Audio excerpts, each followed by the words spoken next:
All right, TLR fam, we're doing another one of these things. And today is the sources deep dive. And it's also could be called have a point, or it could be called what it takes to write news and opinion. Doesn't matter. I'll title this something stupid anyway. So where we want to start is credibility. And that doesn't just mean the credibility of your sources that are in your pieces, or that's not just the credibility that you have, but it's the credibility of where you're getting your news. So most of you guys probably started writing for us because something amped you up about, liberty or journalism or the news or whatever, and that's probably because you're on Twitter or you're on Facebook. I mean, heck, that's where we get most of our views. And you're probably seeing headlines and sharing them or going in and seeing whatever, but let's not focus on getting our news from where Facebook's algorithm pushes us to. You're going to want to start getting in a habit of reading the news. Whether you want to make a career out of doing all these things like a lot of people have that have come from TLR, or if you just want to sort of do this casually, you should start trying to get your news outside of social media spheres. And so that starts with going to Google News. I know that I just ragged about Facebook's algorithm, but Google's is actually far better at taking out fake news and the like, and also just learning what you want rather than just what pisses you off. So A, go to Google News. B, you'll be able to start figuring it out relatively quickly, whether or not a source is credible or not. News organizations talk about each other in ways that can be a little bit deceptive. Sometimes you'll see the Wall Street Journal, call the Daily Caller completely unbelievable, and sometimes you'll see vice versa. But, trust Wikipedia sometimes on this one, or talk to your editors, me and Camellia. We can generally give you sort of the bias of whatever source you're using. We like you to use sources that don't necessarily agree with us 100% of the time,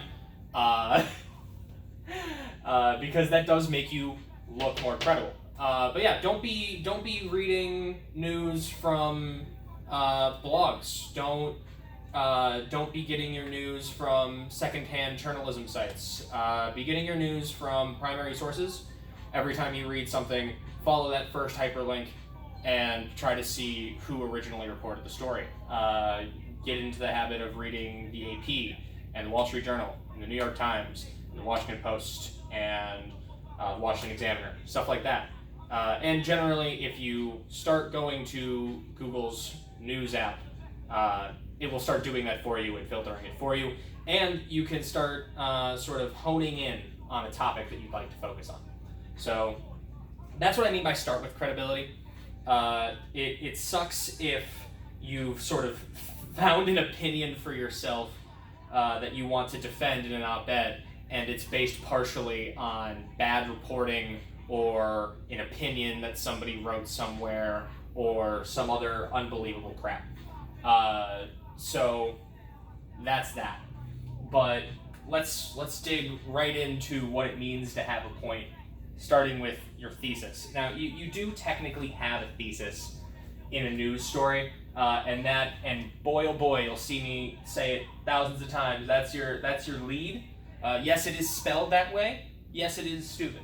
And so I know we talked about this in the news writing video, but so yeah, your thesis for a news story will be that first sentence you write, hopefully under 25 words. It will be its own paragraph. It will tell you exactly what happened, what is the news. A guy ran naked on the Libertarian Party stage. That was a headline once. You say what happened, according to who, and when. And that's it. That's your lead. That's your thesis for a news article. That's what happened. That's the news. For an op-ed, you have a whole thesis paragraph, and that might sound intimidating, but it is harder to write op-eds. So your thesis paragraph contains your thesis itself, which is just one sentence, which is you telling your reader what you want them to know. Like in the lead of a news story, you're being very direct about what your opinion is, because that's what happened in an op-ed. The news of an op-ed is that you have an opinion.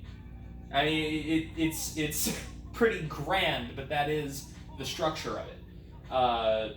So what you want to do in your thesis paragraph of an op-ed is first state exactly what you want your reader to know you think. Don't pull any punches about it. Say, I think we should return to a gold-based currency, or something like that. Be direct about it.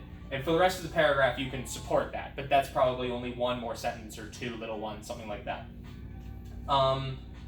Now, for the actual meat of this, sourcing your stuff. Hopefully you've been reading good news and getting it from good places to start with, so your opinions aren't founded on BS. And your news isn't coming from thin air.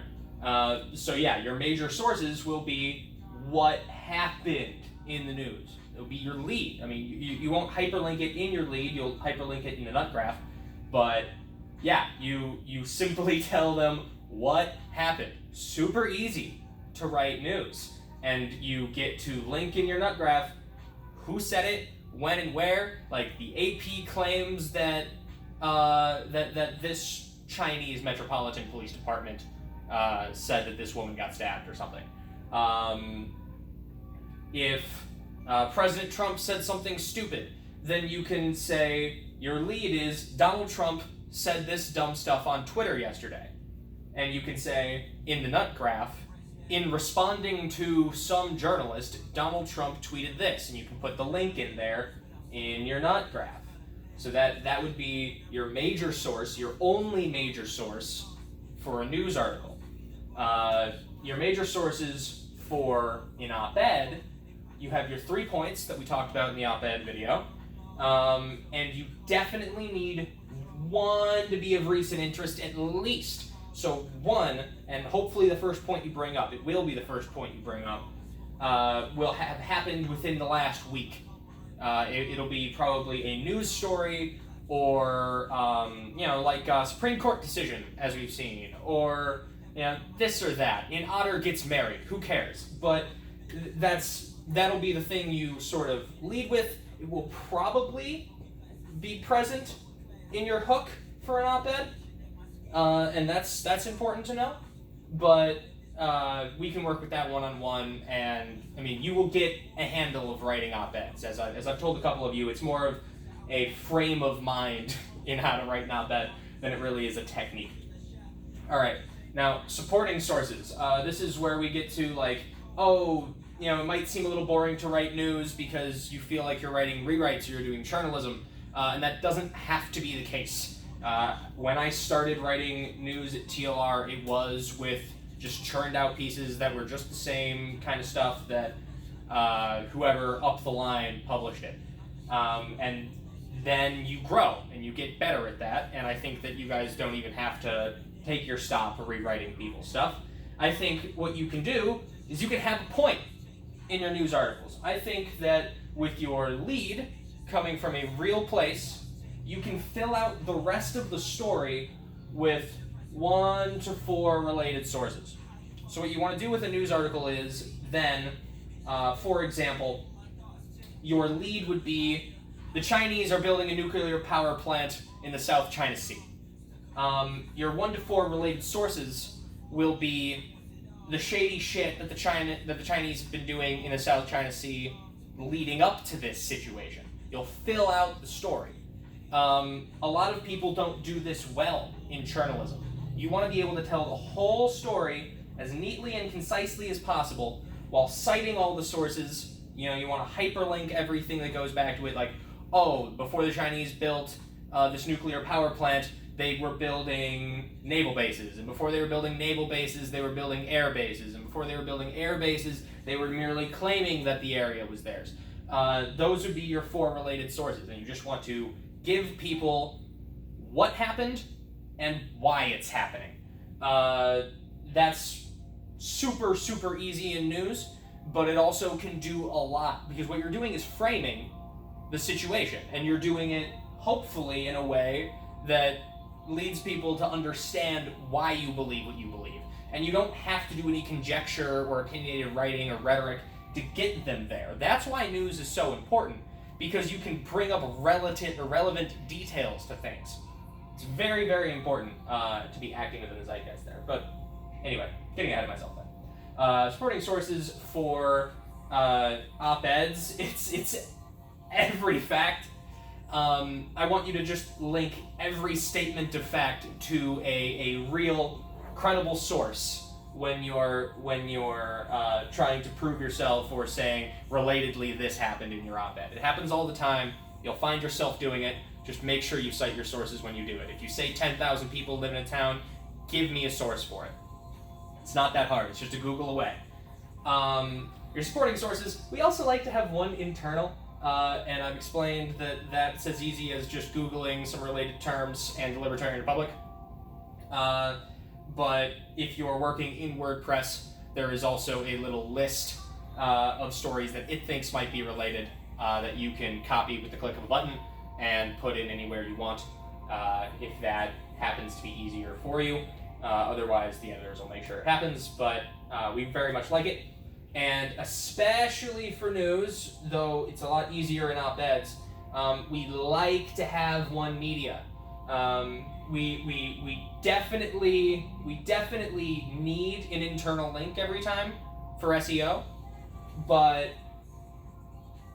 I mean, it really helps with social media, which is where we get most of our clicks, if you can have a link to a tweet or a link to a YouTube video or something like that. We can go into it personally each time if you want, but that could be a picture, a photo someone took, a drawing, whatever. Just something to keep the reader interested halfway through your story. It keeps eyes on pages, and eyes on pages makes our numbers far better. If we can keep people around longer into your stories, then algorithms on social media and on Google will drive more people to your articles. Next, and finally, and most importantly, have a GD point. With your op-eds, we've been over this over and over and over and over again. Have a thesis. Have one thesis. Tell your reader what you want them to know in your thesis. Super easy, and your point can be supported by 3 supports. I think I've beaten that well enough over the head to the point where that horse is dead. And now to beat the other horse, again, have a point in a news article means your lead. And that can be supported by how we got here, 1 to 4 related links about how we got here. Your main source will be backed up by your supporting sources. It's just your freaking lead. And I think that's good for now, or I'll walk back into frame if there's something else I have to say.